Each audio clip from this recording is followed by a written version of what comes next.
After the fight with the Berserk, I have been giving some thought to certain combat mechanics, and some frustration I perceive from Yoren's player. He isn't complaining, but I know he does way less damage than Alexander, to the point that against the Berserk, he basically abandoned the idea of dealing damage and focused entirely on disrupting the Berserk's ability to fight. I actually love how often he uses neat tactics, but it's good to be able to deal damage when you want. Technically he can, but he doesn't utilize it much. Since he was ported out from a red box thief, Yoren has bonus dice of damage when backstabbing. 2 problems. Number 1, backstab damage is irrelevant in pure stealth situations. I have a standing rule that HP aren't everything. If something would kill you, it kills you. So, if Yoren has caught someone totally unawares, what would be a backstab or sneak attack in regular D&D just results in a stealth kill instead. He slits your fucking throat. No need to roll for damage. So, backstab would only come up in more hectic combat situations. If Yoren is fighting stealthily, flanking, attacking from behind, etc. Problem is, he just doesn't do it that much. Occasionally, sure, but mostly when a fight breaks out, Yoren is actually on the front line.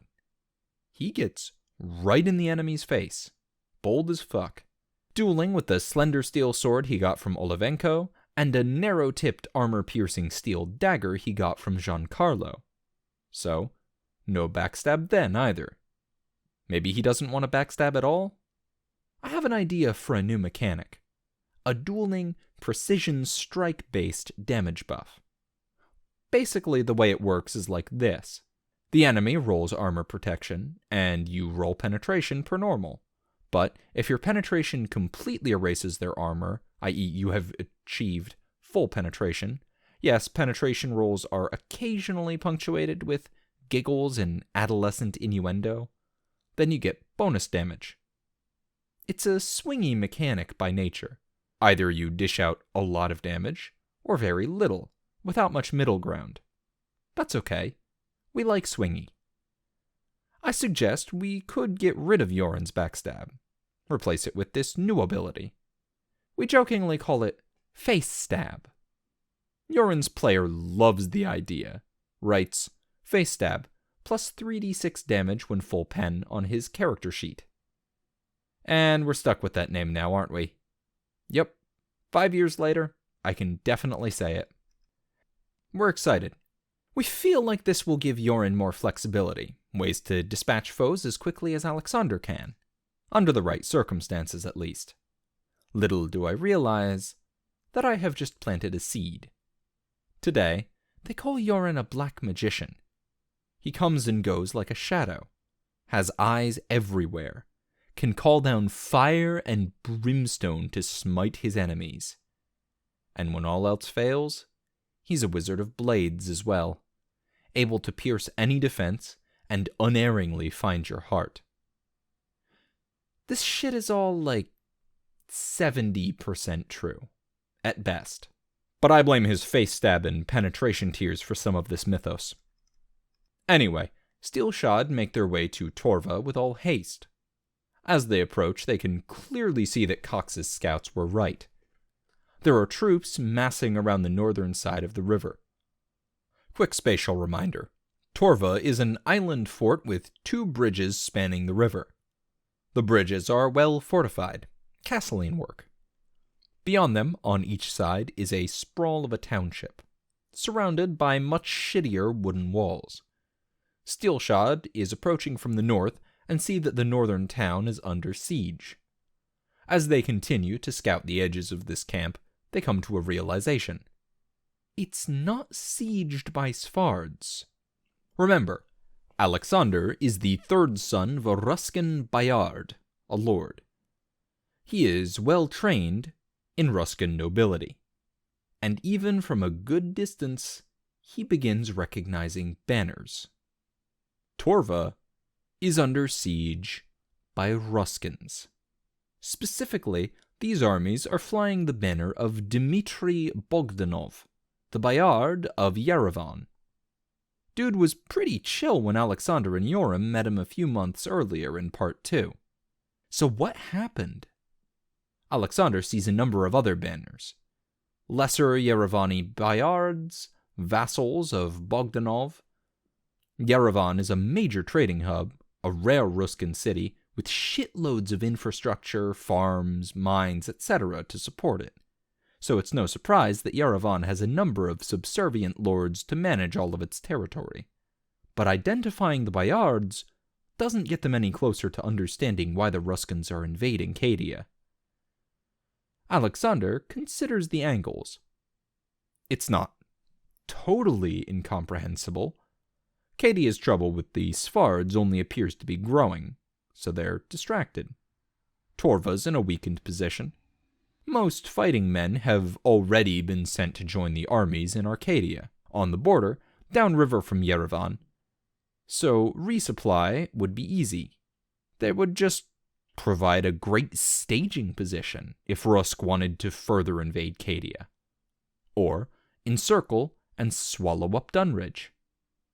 So strategically, it makes some sense. But diplomatically? The Minish kingdoms all see themselves as kin, compared to foreign devils like Spitalians or Ruskins. Most Ruskins haven't even heard of Torath, for God's sake. An unprovoked invasion is liable to hurt relations in the Midlands in the long run, and Bogdanov always seemed like more of a shrewd man than this. A businessman, rather than a general, and at least nominally of the Torathi faith himself. Alexander decides he has to figure out what the fuck is going on, and he wants to do so directly. He decides he's going to openly approach the camp and try to talk to Bogdanov. Remember, he's Ruskin nobility. Family name Kerensky, holds some land in the far, far north, so it should be relatively safe. Yoren opts to take a more subtle approach. Him and Prudence plan to sneak into the camp and try to get the lay of the land from the men on the ground, so to speak. It's evening, so the camp is mostly sitting around fires. They have a perimeter. Sentries, of course. Nothing Yoren and Prudence can't handle. Since Yoren will be indisposed, Alexander wants someone else to accompany him. He takes Michel, the Lorinet Batman's steward.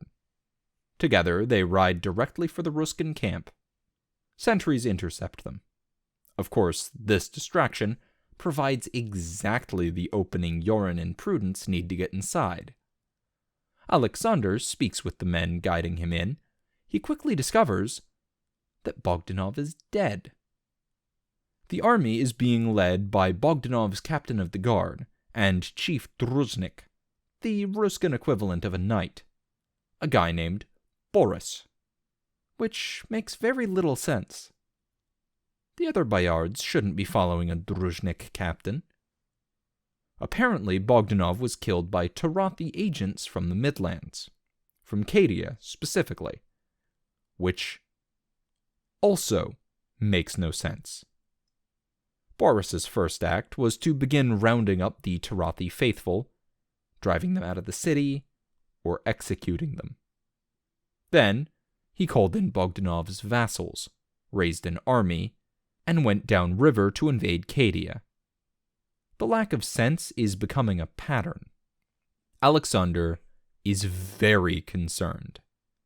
The party have seen little things that seemed to indicate that Sephardic priests have some ability to muddle men's minds, confuse them, bewitch them. So his first thought is now simple. Hakon didn't stay out after Steelshod left.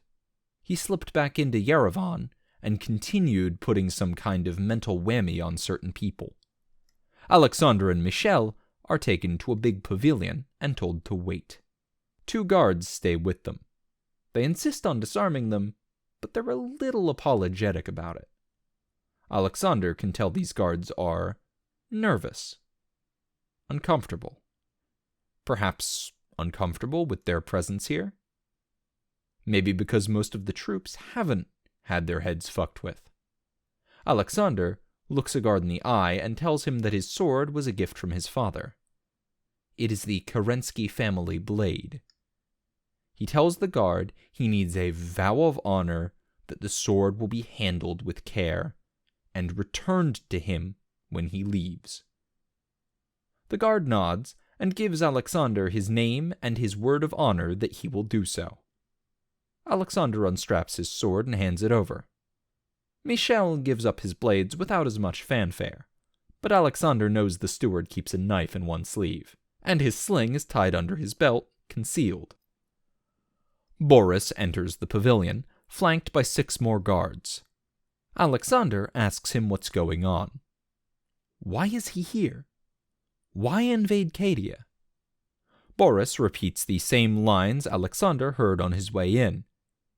But now, Alexander can definitely tell that something is amiss. Boris is angry, erratic, volatile, and utterly refuses to hear Alexander's objections. Finally, Alexander takes a gamble and declares the plain truth, that the Sfards returned and did something to Boris, that he's not himself. Boris gets even more upset, but at this point, Alexander's not really talking to Boris. He tells Boris he is betraying Rusk and the Tsar. He is violating tradition, assuming more authority than he has. Boris finally just turns away, commands his men to just kill them, and walks out of the tent. 6 against 2, and the 2 are unarmed. Boris's 4 guards begin closing in on Alexander and Michel. Alexander turns to the guard that's still standing nearby holding his sword, looks the man in the eye. "I'm leaving now," he says. The guard swore an oath. He nods, and offers Alexander the Kerensky family blade, hilt first. Alexander draws it and cuts down one of the advancing soldiers in a single smooth motion, then throws himself at the other 3. Michel draws his dagger, but he leaps onto a table and tries to skirt past the fight entirely. The guards are shocked, but it's clear most of them are not bewitched. Alexander fights through them, trying not to kill any that he doesn't have to. As he reaches the entrance of the pavilion, he whistles for his warhorse, Dasha. It's totally inexcusable that I didn't count Dasha as one of the core members of Steelshod earlier. Dasha is waiting for him. He leaps into the saddle without breaking his stride. The sound of fighting roused the camp, and people are emerging from tents and bedrolls. But he spots Boris, maybe 100 feet away, walking through the camp. Clear path between them. Alexander calls him out. He rides him down in full view of the troops converging on them. Boris turns around and tries to defend himself, but Alexander's blade slams home. I don't remember if it was a crit, or he used a tier ability, or both. But the blow was massive, and when the sword bites into Boris's flesh, it burns in Alexander's hand. The blackened runes etched into the blade blaze with an orange glow. Boris falls, cut nearly in 2. Alexander keeps riding. Michel has mounted up and is riding a few moments behind him. The camp is in too much disarray to put up a serious pursuit. Yoren and Prudence, meanwhile, have slipped through the Ruskan lines, scaled the walls of Torva, made contact with Vernon Cleaver's steward to Lord Fortinbras. There's a similarly sized force encircling the southern side of Torva, and a reserve force upriver with a couple of old Castlean siege engines. They get banners, rough troop counts, all the intel Cleaver has. They tell him Alexander is trying to negotiate a peaceful solution. Their best guess is there's a couple thousand Ruskans, and Torva has less than 100 real fighting men. Yoren and Prudence return to the Steelshod camp with this news, and hear from Alexander about Boris's death, and the strange effect Alexander's sword had when he struck down Boris. Alexander and Yorin are forming a theory about his sword, in character and out. They knew that binding the demon made it a full-on magical +1 weapon. I told them it probably had other effects, but not what they were. But the sword warmed up a few times back in Yerevan. Once, when Alexander spoke briefly with Hakon, tried to understand his point of view. Then again, in the duel with Hakon's champion. And more recently against the Berserk, and now, in spectacular fashion, against the bewitched Boris. Their guess at this point is that the sword has some kind of anti-magic effect, that it burns when in contact with Sephardic magic. Yorin theorizes that perhaps the Tarathi scripture, verses meant for protection and the dispelling of evil, are responsible. One way or another, their theories will soon be put to the test. Steelshod informs their bosses that the Rushskin camp is in total disarray. It appears it is splitting into factions. Some are even fighting amongst themselves. Most of Bogdanov's men now leaderless. They are now the most disordered. Men under the banner of Bayard Pavel Naskava. Naskava is known by reputation for being cautious, even cowardly. He cares more about amassing wealth than honor or reputation.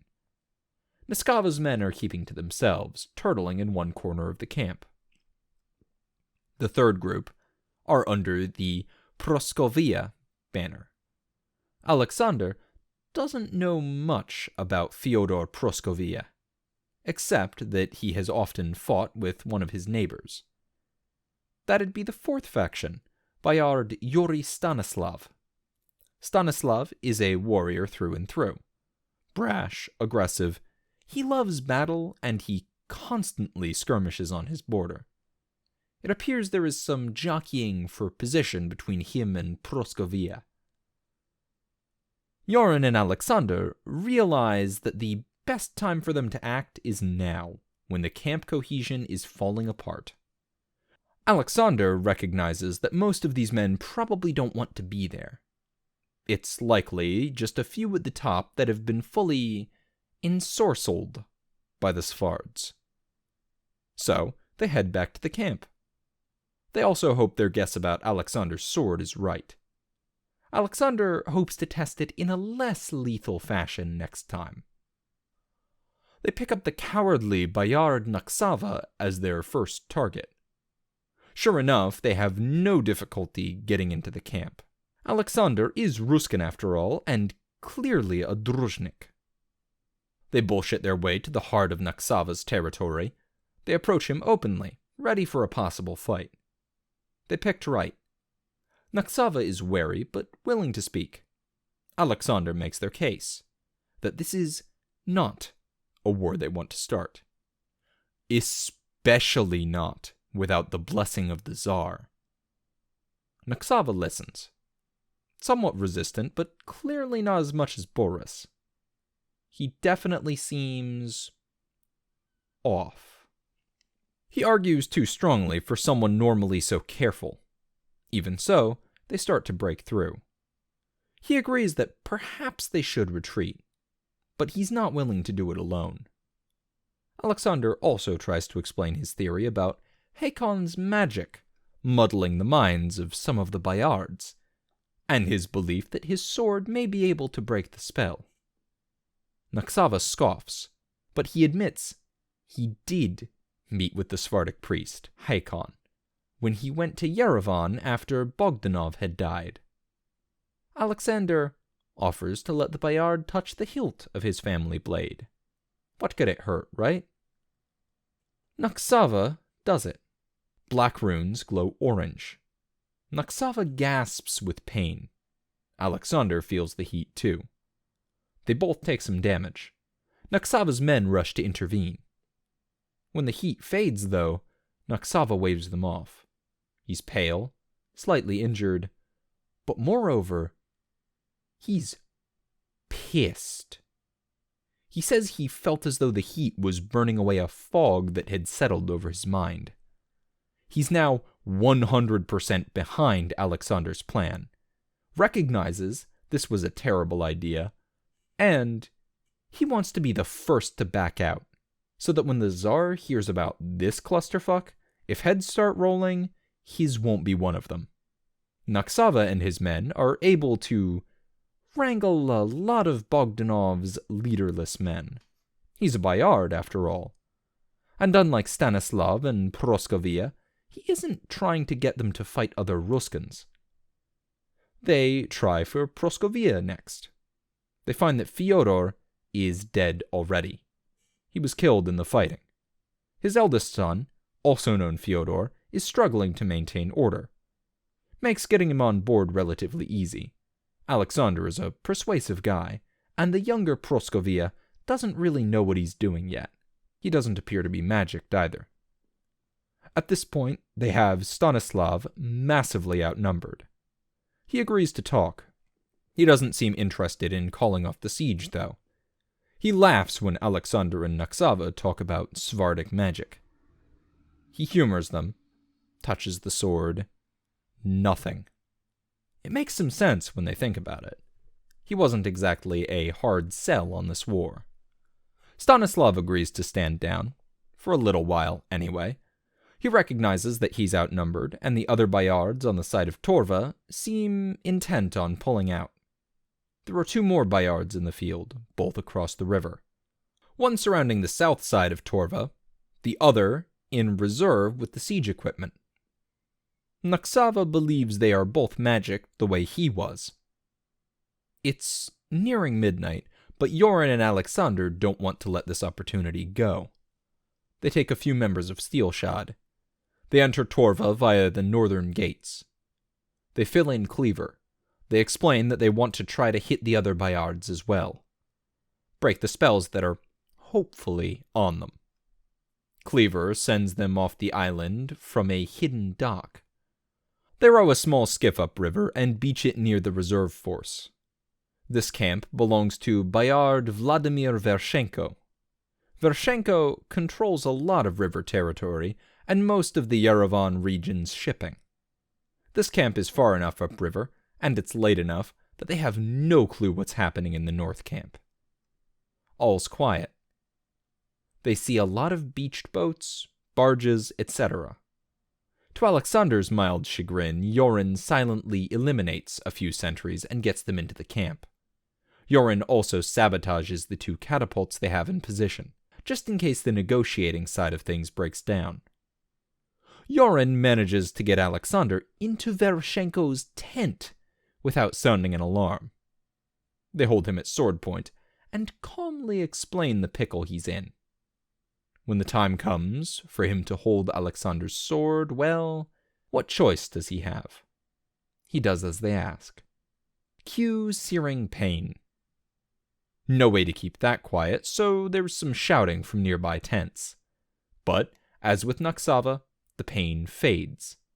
Seems to have hurt him worse, left him more physically weakened.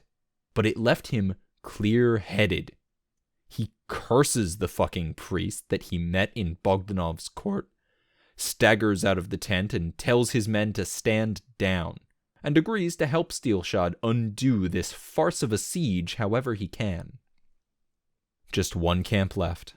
Bayard Sergei Kamarsky was the most powerful Bayard in Bogdanov's service.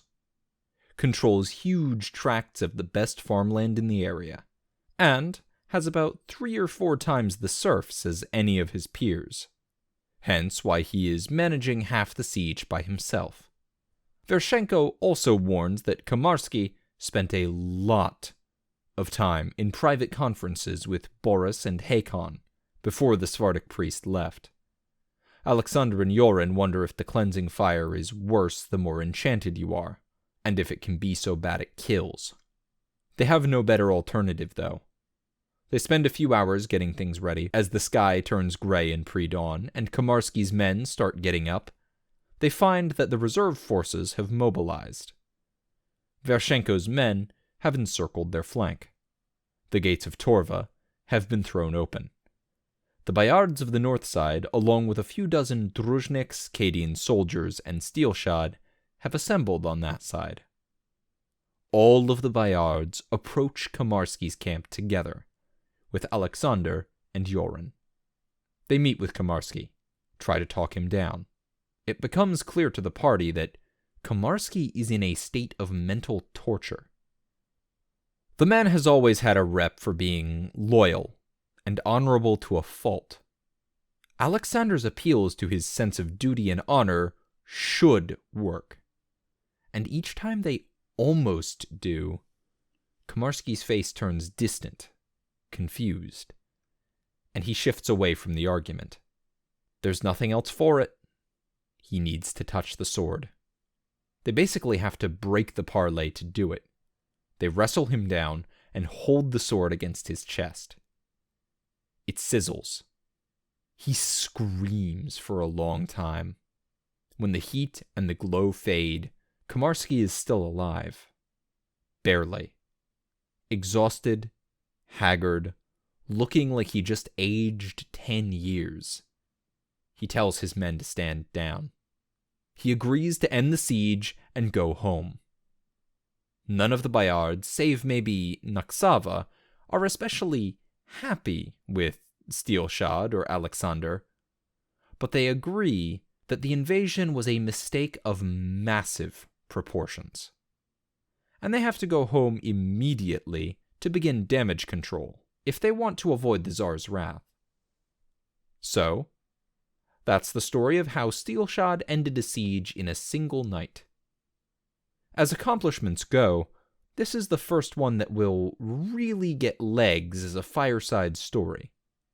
Something very public that will be told and retold over time. The story changing each time until it's more myth than fact. Alexander and Yoren are around tier 5 at this point. I give them a free bonus tier. Call it Maybe You've Heard of Us. +1 charisma, mostly just because they rolled their characters on 3d6 and their charisma isn't so hot. And I want to encourage them to keep being leaders and diplomats. And +1 reputation. At this point, I have no idea what reputation really is or will do, but I know they ought to have some. Thank you for tuning in to Steelshod, a series by Mostly Rights, narrated by Tailforge. You can find every chapter in text format, as well as character sheets, setting information, maps, and rule documents on the Steelshod tabletop system in the link below. If you'd like to support the channel, you can pop down to the description and use the Patreon link for recurring donations, the paypal.me link for one-time donations, the Teespring link for shirts with the incredibly cool background art by Nobody, or use the DriveThruRPG affiliate link the next time you're looking to try a new system. If you'd like to support the author, you can find Steelshod merch on the mostlyrights.com store, or donate to the Mostly Rights Patreon, which are both linked on reddit.com/r/mostlyrights down below.